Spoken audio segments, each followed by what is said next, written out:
Yun, good morning po mga sir, ma'am. Napakaaga natin ngayon. May schedule po ng turnover ng susi ang client ko po na OFW dito sa Pasinaya Homes, Musunay, Cavite. Ganda pa ang sikat ng araw, hindi pa ganun kainit.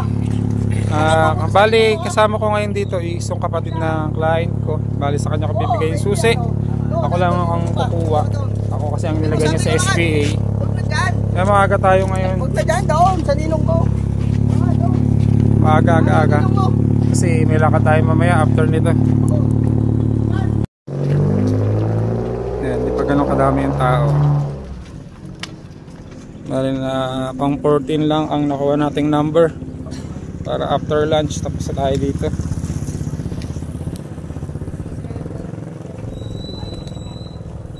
Palang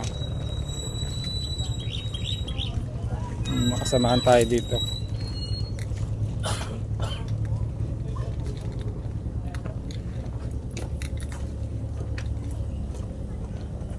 Ayan, number 13 lang pala. Ayan, listahan. Client natin 32.6. Hindi tayo makapasok sa loob.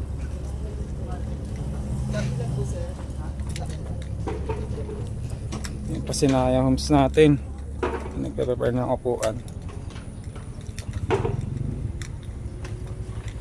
Tayo sa mismong unit. Nakasama natin si Ma'am Emma. Ma'am Emma, ang aga mo ah. Aga. May tripping ka? Turnover. Ay, kay Abby? Bukod dun sa kanya? Okay. Welcome po sa home. Ito po yung ating Pasinaya Homes na Bale, ito yung kinuha ng client nating OFW from Qatar. Ito po yung actual turnover unit natin. Dalawang types of turnover po pala to. Merong slab. Kapag CIP unit po ang kinuha or napili nyo, yan, slab po siya buhos. Pero pag LBB, hindi po siya buhos. Pero mas marami po ang CIP kay Pasinaya. Tira lang po yung naka LBB type.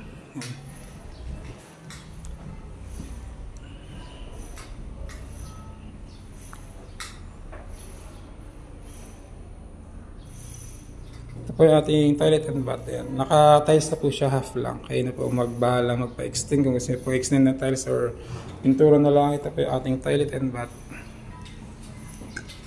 Ito po yung space natin sa likod. Pinaka-service area. Hanggang dyan lang po sa naka-sementado. Katay sa pinaka-second floor niya. Ito po is preferred for one bedroom lang talaga. Pero ang idea lang dito is double deck type na higaan para at least dalawang higaan tayo. Kasi hindi ganun kataas yung ceiling. Ayan na, pan-turnover, naka-insulation na tayo. Kisame na lang kulang. Ayan, tayo lang natin mag-start. Yung ating dito, turnover para mamaya makakita natin yung pinaka-actual turnover unit ng client nating OFW. Ayan, tapos na tayo mag-fill up mga sir, ma'am. Ayan, nakuha nating number. Number 13 lang. Advantage pag maaga pumunta dito sa turnover ng susi. Maaga tayo matapos para before lunch. Tapos na tayo. Nag-i-start na po. Lapit na tayo. Number 99 na tawag.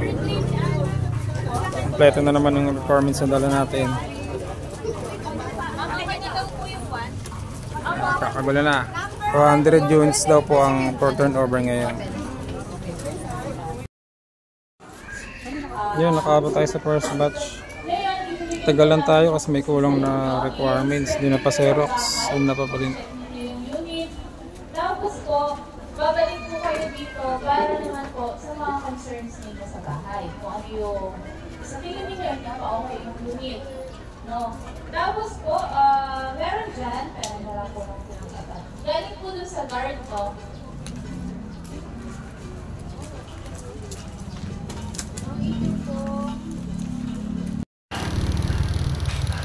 Ay, nakuha na natin yung susi ng unit ni client. Punta na tayo sa mismong unit niya para para ma-check natin. Kasama na rin kasi yung checklist dito. Kung meron pang dapat ipaayos or kung wala na, pwede na natin makuha yung susi. Tapos bibigyan na lang natin sa mama niya kung okay na. Ito yung kabilang ano, ito yung mga 100 plus na block dito. Ito yung mga lowest 100. Ang unit po ni client is block 32 lang. Ngayon dito tayo. Meron namang guard na nag-a-assist dito. Kita nyo po yung construction dito sa Pasinaya Homes. Ayan, ulitin ko po sa mga gusto magpa-line up dito, mga minimum wager sumasahod ng 14,000. Hindi kasama yung OT. Pasok na pasok po kayo dito kay Pasinaya Homes. Magkakaroon po kami ng phase 2 dito. Open for line up na po kami. Message lang po kayo para ma-assist po kayo. Estimated monthly po natin dito kay Pag-ibig is 4.8 to 5.1 po. Sa mga upahan ka, ito sariling bahay mo. Wala pang down payment, walang equity. Ito po yung unity client. Ayan. Sorte po siya, oh. Laki ng space. And unit. Sira yung doorknob sa harap eh. Sa pinto, sa main door. Dito ako naman sa likod. Ayan. Si IP po ang kanyang unit, yung cast in place. Slab na po yung pinaka second floor natin. Ayan. Ating toilet and bath. Ayan. Kasama na po yung accessories. May pre-drum. Ayan. Gaya ng tubig. Ayan. Nakat pa tayo sa second floor. Ayan. Po ang second floor ni Pasinaya. Antayin ko lang yung kapatid niya kasi nandito po yung ate niya. Bali doon ko nabibigay yung susi. Ko-concern ko lang itong ano, pinaka main door. Ayaw mag-open sa susi.